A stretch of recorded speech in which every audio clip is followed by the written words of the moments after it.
Administration లేని పరిపాలన YS పరిపాలన. తెలుగుదేశం వస్తే అంత ఎకనామిక్గా ఉంటుంది, అది అభివృద్ధి చెందుతుంది, అన్ని విధంగా బాగుంటుంది.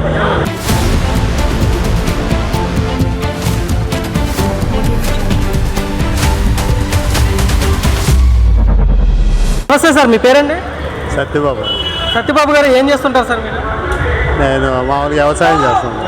సార్ మీది ఏ ఊరు సార్, ఏ నియోజకవర్గం? మాది భీమడోలు, ఉంగుటూరు నియోజకవర్గం. సార్ రాష్ట్రంలో ఎలక్షన్స్ రాబోతున్నాయి. గత 5 సంవత్సరాల నుంచి వైసీపీ ప్రభుత్వం అధికారంలో ఉంది.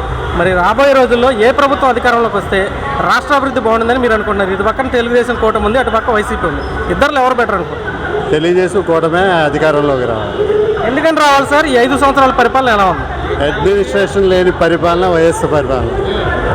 తెలుగుదేశం వస్తే అంత ఎకనామిక్గా ఉంటుంది, అది అభివృద్ధి చెందుతుంది, అన్ని విధంగా బాగుంటుంది.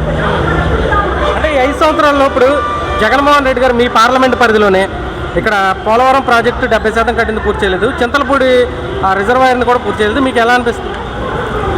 ఆయన పరిపాలన ఆయన పథకాలకే సరిపోతుంది, ఇంకా అభివృద్ధి ఏం జరుగుతుంది? అభివృద్ధి చేయలేకపోయాడు.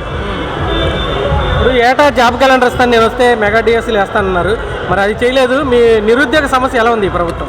నిరుద్యోగ సమస్య బాగా తీవ్రంగా ఉంది. నిరుద్యోగ సమస్యకి అసలు ఎటువంటి ఒక వాలంటీర్ వ్యవస్థ తప్ప ఏవీ చేయలేకపోయాడు. ఆ వాలంటీర్ వల్ల ఉపయోగం ఉంది. జగన్మోహన్ రెడ్డి గారు 2019 ఎన్నికల ముందు కోడికత్తి డ్రామా అని ఒకటి చేశారు. ఇప్పుడేమో గులకరాయితో దాడి ఇలాంటివి జరిగినాయి. సో మీకు ఏమనిపిస్తుంది సార్ ఇవి చూస్తాను? ఈ ఎలక్షన్ల దగ్గరకు వచ్చాయి కాబట్టి అలా అంటున్నారు అనిపిస్తుంది. సార్ మరి ఇప్పుడు జగన్మోహన్ రెడ్డి గారు ఇప్పుడు మీ రాష్ట్రంలో అసలు రోడ్లు ఎలా ఉన్నాయి సార్? రాష్ట్రంలో తెలుగుదేశం కూటమికి మెజార్టీ ఉంది. నేను అడుగుతుంది రోడ్స్ గురించి సార్. రోడ్లు ఎలా ఉన్నాయి? రోడ్లు చాలా అధ్వానంగా ఉన్నాయి. ఏదో లాస్ట్లో వేసామన్న పేరుకి తూతూ మందరంగా వేసారు. మరి రాజధాని పైన అభిప్రాయం సార్? ఈయన వచ్చిన తర్వాత 3 రాజధానులు అంటున్నారు. ఒక రాజధాని బెటరా, 3 కావాలా? అసలు ఒక రాజధానికే సరిగ్గా చేయలేదు. 3 రాజధానులు ఏం చేయగలరు? ఉన్న రాజధానిని ఇక్కడ చేసి తర్వాత ఎక్కడైనా చేయాలి, అది కూడా చేయలేకపోయాడు. ఇప్పుడు 13 లక్షల కోట్ల రూపాయలు పెట్టుబడులు తీసుకొచ్చాం, కొత్తగా కంపెనీలు తీసుకొచ్చాం అన్నారు. నిజంగా రాష్ట్రానికి పెట్టుబడులు రావడం, కొత్త కంపెనీలు రావడం, కొత్తగా ఉద్యోగాలు రావడం ఏమైనా జరిగిందండి? ఏం మాకైతే తెలీదు, మేము ఎక్కడా చదవలేదు, కూడా వచ్చినాయని కూడా వినలేదు. సార్ మరి మీ పార్లమెంట్ పరిధిలోనే పోలవరం ప్రాజెక్టు లేదంటే కేంద్రంతో ముడిపడినటువంటి సమస్యలు చాలా ఉన్నాయి.